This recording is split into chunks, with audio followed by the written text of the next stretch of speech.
Hace unas horas, durante su discurso sobre el Estado de la Unión, el presidente Trump habló de un supuesto dominio completo de los cárteles criminales al sur de la frontera estadounidense, es decir, en México. Y luego sugirió también que estos grupos tienen control total de un país. No dijo México, pero habló del sur de Estados Unidos. Escuche. The territory to the immediate south of our border is now dominated entirely by criminal cartels that murder, rape, torture, and exercise total control. They have total control over a whole nation, posing a grave threat to our national security.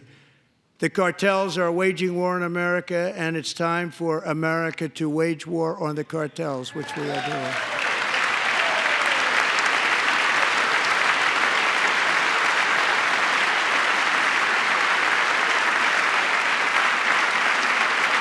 Five nights ago, Mexican authorities, because of our tariff policies being imposed on them, think of this, handed over to us 29 of the biggest cartel leaders in their country. That has never happened before. They want to make us happy.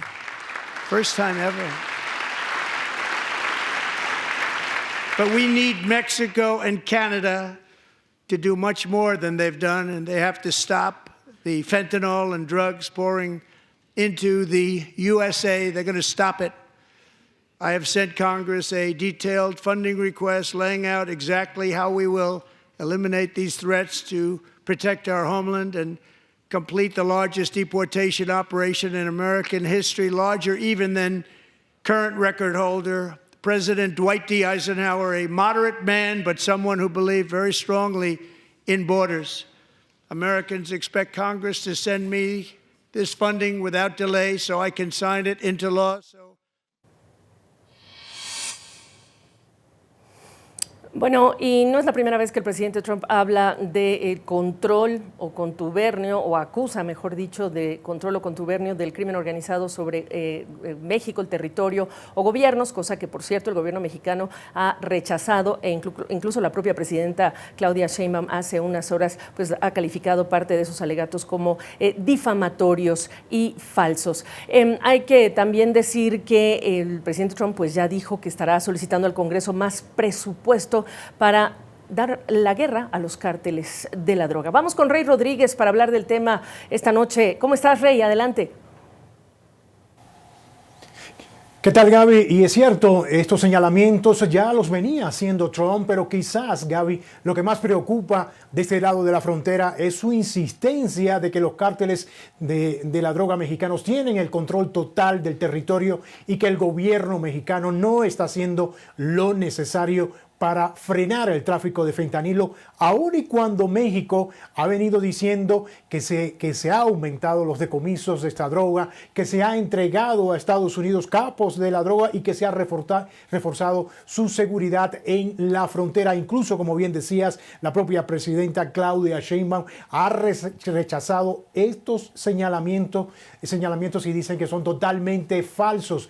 Ante esto, Gaby, pues Trump lo que hace, el mandatario estadounidense, es pedirle más fondos al Congreso para combatir a los cárteles mexicanos porque su prioridad, así ha dicho, será librar una guerra contra ellos. Ahora bien, ¿en qué se van a utilizar estos fondos, Gaby? Eso es por un lado. Y por el otro, cada vez más se encienden las alarmas ante la posibilidad de medidas o acciones unilaterales por parte de Estados Unidos si México no actúa de manera más enérgica contra estos grupos criminales. Una preocupación que se generó, como sabrás, a raíz de que la propia administración Trump designara a los cárteles mexicanos como grupos terroristas. Pero escuchemos algunas opiniones de expertos en el tema sobre esto que ha dicho Trump.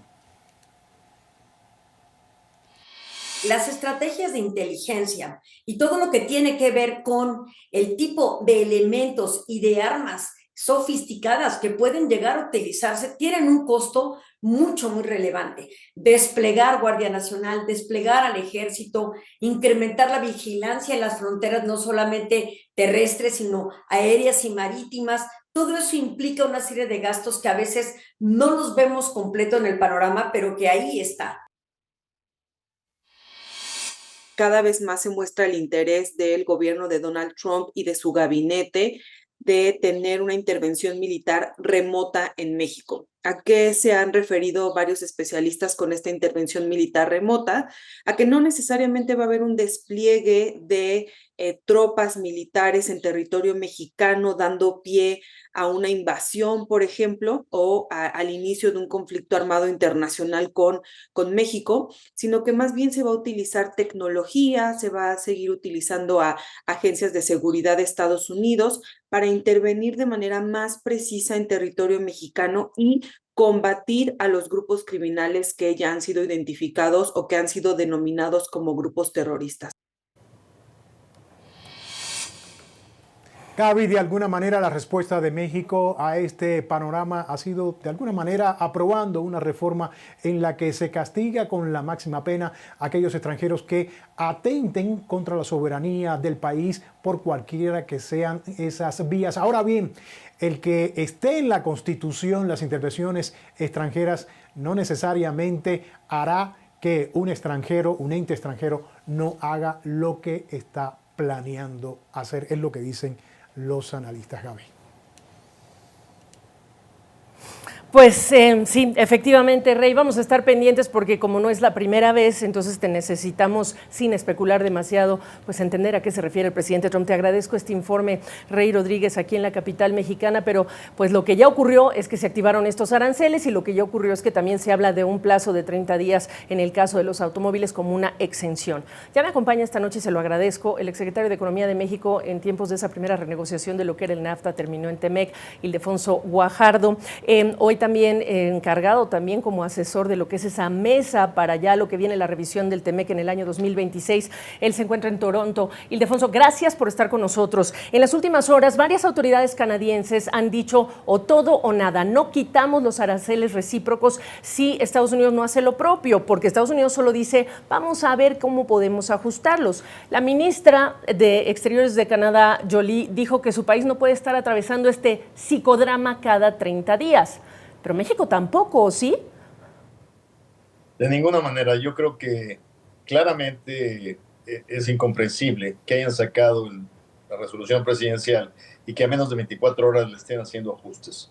Esto es lo que demuestra lo poco que han analizado las consecuencias para el propio Estados Unidos Social Security estas tarifas.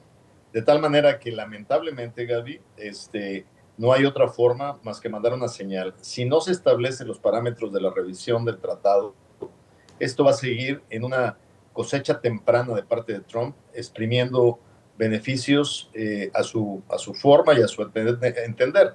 Yo creo que esto debe de tomar un rumbo muchísimo más controlable desde el punto de vista de México y Canadá, y que lo que hizo hoy de exceptuar solo a la industria automotriz americana, pues claramente sigue siendo violatoria del tratado. Requiere que México y Canadá definan claramente las condiciones sobre las cuales se están sentando a la mesa para negociar o revisar el TEMEC. Claro, y sobre todo cuando está diciendo Howard Lutnick, el secretario de Comercio, esto no es un tema comercial, este es un tema del fentanilo y el 2 de abril es cuando llegan los aranceles recíprocos. ¿Hay algún producto o hay algún sector que ya estás mirando en México que podría ser susceptible a algún tipo de modificación con esos aranceles del 2 de abril? Mira, acabo de ver una publicación otra vez de información de la Casa Blanca que pretenden también hacer excepciones en el sector agrícola. O sea, parece que estás negociando con tus hijos adolescentes los términos de la salida a la fiesta el sábado en la noche. O sea, cambian prácticamente conforme van avanzando las horas. Esa no es una forma seria de establecer los parámetros de una negociación. Y yo creo que México y Canadá, si no quieren seguir haciendo concesiones que no son ni siquiera agradecidas, deben de sentar los parámetros en esa mesa. Sin duda, hay mucho que perder, pero hay mucho que perder para todos. Y no se nos olvide, Trump va a una elección intermedia, a la cual no puede llegar con inflación y con pérdidas de empleos en Estados Unidos. Ok, y si tú dices que hay que establecer un parámetro, si tú estuvieras en el cargo como secretario de Economía, ¿qué estarías haciendo? ¿Qué parámetros estarías estableciendo? Pues prácticamente decir, señores, para poder reiniciar esta conversación hay que regresar a donde estamos. Esto como si fuera una guerra. Tú no puedes negociar una guerra cuando claramente no hay un cese al fuego. Y lo que está haciendo Trump es continuar el fuego mientras quiere seguir negociando. O sea, aquí o regresamos al punto cero, respetando el mismo tratado que él se comprometió, él lo firmó, y de hecho anduvo presumiendo toda la campaña que era el mejor tratado negociado en la historia de los Estados Unidos. ¿Quiere decir que falló como negociador o qué es el mensaje que está mandando? Totalmente, eso lo dijo en muchos lugares. Aquí siempre hay que tomar lo que dijo y no olvidarlo, porque tiene memoria muy corta. Ahora, Ildefonso Guajardo, la presidenta Sheinbaum amenaza, así lo ha dicho, si esto continúa vamos a buscar otros mercados. Pero a ver, ¿qué no es eso una obligación, diversificar en un país como México, que todavía tiene más del 80% de sus exportaciones hacia Estados Unidos? ¿Qué hemos hecho? ¿Cuántos acuerdos comerciales hemos tenido? Sabíamos que llegaba Trump. Sí, pero Gaby, yo renegocié y modernicé el acuerdo con Europa, pero es fecha que todavía ni siquiera se aprueba en México. Y no se aprueba porque seguimos aferrados a una ideología trasnochada desde el punto de vista de energía. Ya para ahora tendríamos mercados alternativos para jugo de naranja, para plátano, para beneficio del que tanto nos preocupa y que queremos ayudar. Entonces no podemos, como dicen, el betún sobre el pastel y el pastel también. O sea, tenemos que definir la estrategia en el mejor interés de México. Y para diversificar mercados hay que estar como adultos en la mesa, estableciendo condiciones en las cuales podemos realmente mejorar las condiciones del país. Pero imagínate, yo terminé esa negociación en el 18 y es fecha que no se aprueba ni siquiera en México. En el año 2000, ¿qué está haciendo la clase política para ayudar a que este golpe de Estados Unidos con estos aranceles sea menor? ¿A qué países voltearías? Porque hay que recordar que con algunas naciones tenemos competencia de productos. ¿A qué países voltearías? Y realmente, ¿cuánto podemos amortiguar una caída cuando estamos hablando de un mercado y de cadenas de suministro ya desarrolladas con Estados Unidos? A ver, sin duda es muy difícil reemplazar el mercado de América del Norte. Eso es una realidad. Pero, como dice el dicho, no hay enfermedad que dure 100 años, ni enfermo que la resista. Y finalmente Donald Trump sí nos va a causar muchos problemas e incertidumbre en 3 años y medio, o un poco más que le falta. Pero recordemos, o sea, tenemos que establecer esto como en el judo, utilizando los mismos elementos de la economía norteamericana a nuestro favor. Donald Trump tiene una elección intermedia. Si el decreto que sacó se mantiene como está, seguro pierde la elección intermedia y él lo sabe. Así es que tampoco nos compremos los bluffs enteritos como se están estableciendo. Preguntarte si tú temes o le da, ¿qué porcentaje le atribuyes como posibilidad a que se adelante esa revisión del TEMEC, que no sea en 2026 sino antes? Y muchos expertos no quisieran ver ese escenario, pero hay quienes ya no lo descartan. No, de facto ya estamos. El hecho que él ya está exigiéndole a empresas norteamericanas automotrices, como lo hizo hoy, no sé si fue una conferencia o una reunión en la Casa Blanca, de que tienen que anunciar cierres en Canadá y anunciar aperturas en Estados Unidos, cuando desconoce la naturaleza de la industria, pues claramente nos está diciendo que la renegociación ya empezó. Lo que tenemos que hacer México-Canadá, que no nada más sea de un solo lado y que solo esté exprimiendo concesiones de México-Canadá sin poner él absolutamente nada en la mesa. Óyeme, y nuestra clase política tratar esto como lo que es una situación muy delicada de emergencia, sí, paciencia, es lo que pide la presidenta, pero el Congreso es increíble, 2018 y estamos en 2025 con ese acuerdo sí. Con la Unión Europea. Te agradezco. Dime. Pero imagínate, un Congreso que esta semana acaba de aprobar la ley secundaria que rompe con nuestros compromisos del tratado de manera mayoritaria por el partido en el gobierno. O sea, falta de congruencia de la clase política. Si tanto les preocupa, le hubieran dado un tiempo diferente a la votación de las leyes secundarias de la reforma energética. Bueno, pues este es el desafío que nos viene desde el norte y nosotros así estamos. Te agradezco, Ildefonso, nuevamente. Buenas noches. Gracias, Gaby. Buenas noches.